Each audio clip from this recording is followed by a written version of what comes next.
السلام عليكم أصحابتي qaaliga welcome back maanta waxaan sameyn doonaa insha Allah Starbucks cafe kafeegaas ayaan sameyneynaa haddii nagu cusub tahay fadlan subscribe noo saar gambaleelkana furo si aad asxaabta noogu xiran aad ka mid noqotid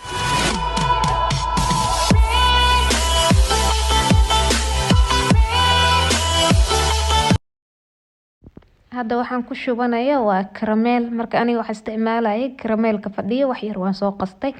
biyo yar ayaan ku soo qastay soo iigu socdo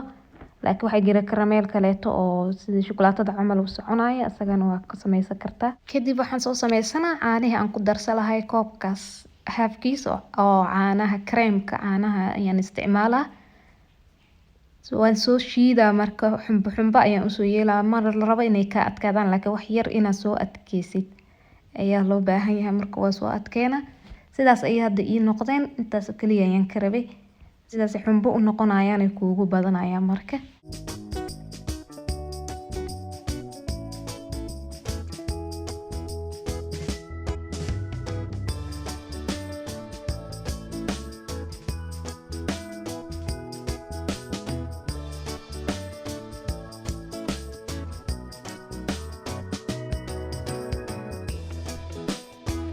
hadda waxaan sameysanaa kafeegi marka aan kafeega waxa isticmaalayaa Nescafe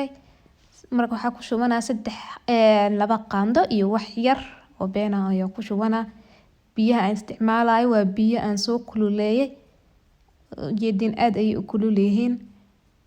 kadib wax yar ayaan shiidaa oo isdhex gelinaa bahasha si yarta aan isticmaala soo wax alaali waxa haysatid ayaa ku shiida kartaa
marka hadda waan ku daraa soo hadiiba hore ma uga daraayay si habaysan ayaan rabaa inaan u isticmaalo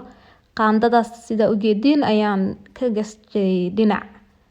soo tartiibtaas ayaan ugu gadaa marka weelka aad ku qasanaysid kafeega mar walba waa inuu ku ahaado weel oo afkiisa ka soo baxayaan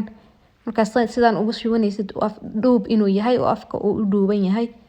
si hadhow ku caawinaysa hadii kale oo weelka afkaaga dhuubneen يعني ويكاد wax badan ayaa ka daada doona asagoo hadda afka ii dhuubanayo iga daadan waya kafeega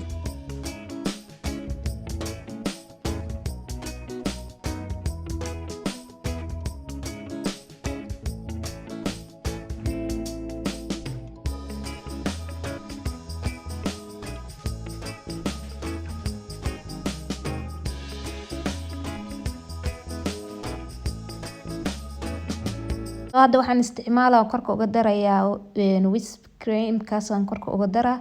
supermarket kasta aad ka helaysaa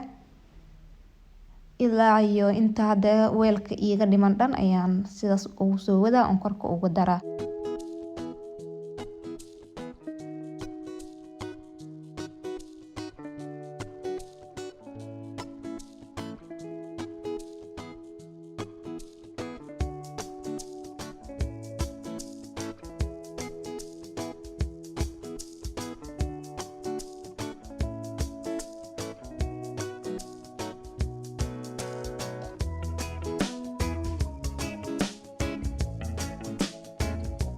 sidaan ayuu iigu soo baxay maanta kafeega aan sameynayo waa ujeeday 3 kalar ayuu ii noqday maasha Allah wax oo sonkor iyo waxas maan isticmaalay maadaama caramel iyaan ku daray iyo creamka kaleeto whisk creamkaas aan ku daray ayaka ayaa aad macaan u aliska arag waaye hadda rabtid hore waa laga cabi karaa markaas inuu sameysid laakiin waxaan jeclahay inuu qabow ii yahay oo wax yar ayaan soo qaboojistaa oo finjeerka ayaan soo gashanaa markaas kadib ayaan insha Allah cabi doonaa. Haddaad ka hesho maanta sida aan u sameysanay kafeegeena oo like subscribe iyo commentiga waa dhinaciina haddaa hore noola joogtan waa ku mahadsan tahay mar walba dhiirigelinta aan dhinaciina ka helayno iyo commentiga aadka positive oo aad ku macaan oo noo soo dhiibatiin mar walba aad ayaan kaga mahad celineynaa.